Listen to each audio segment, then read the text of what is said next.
YRP Ubiquitous Networking Laboratory was established in 2001. The laboratory carries out leading-edge research on ubiquitous computing or the Internet of Things.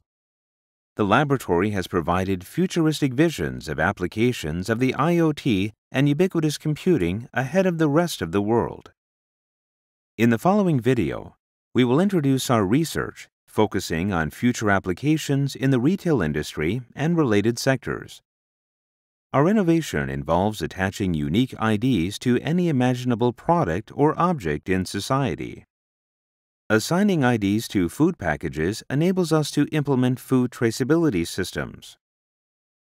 In food traceability systems, the flow of food is recorded from the producers to the consumer in the end. Consumers can learn when the food was produced and who transported the items to where. When a food incident occurs, we can trace the flow backward to identify the origin and cause of the problem. This helps us to contain the problem and keep it from becoming widespread. This video shows an experiment of a food traceability system.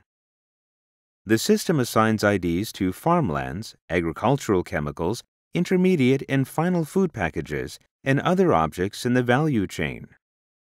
Thus, we can learn where the food is produced, how much agrochemicals are used, who harvested it, and where the food is stored before processing at which factories, and how it is processed into the final package. The ID used in the experiment is a unique number called a U code. The important point to remember is that this ID is not tied to any particular class of objects or applications. U code is not tied to any company, organization, or particular industry sector, so it can be used outside the limits of corporations or industries and can be used universally all over the world. Also, a U code is not a so-called semantic code. Its bit fields don't have any pre-assigned meaning. Its only purpose is to identify objects uniquely. The information associated with objects is stored in remote servers and is retrieved by using an ID as a key. Assigning U codes to objects will allow us to link information via cloud computing by using IDs as keys. There is a new possibility of knowing hereto unavailable information. We have performed many experiments in which U codes are attached and scanned by smartphones and other handheld terminals. People can learn when horseradish is harvested or when beef was sliced for the final food package. Applied in other fields, we can warn an individual who is about to purchase a drug that causes an undesirable side effect when combined with another medicine taken regularly, or is about to buy food that may trigger an allergy. We can warn them before the purchase. A U code is an identifier that is 128-bit long. We can use any type of tag, including optical tags and RFID tags, when we attach an ID to an object.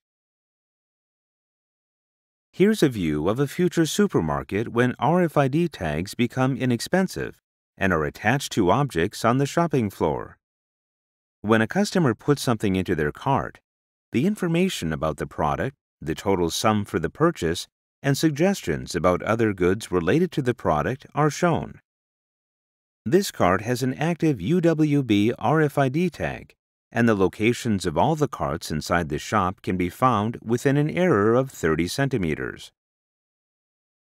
Location information can help the shop guide customers to the shelf they're looking for, or show goods that match the customer's preferences, or even help the visually impaired to shop. Electronic money makes payment quick and easy. A receipt is sent to the customer's smartphone by email. Such technology will change the outlook of supermarkets in the future. Today, RFID technology is mostly used in logistics, such as in warehouses. Soon, there will be more visible applications where the consumers themselves can enjoy the benefits and not just producers and retailers.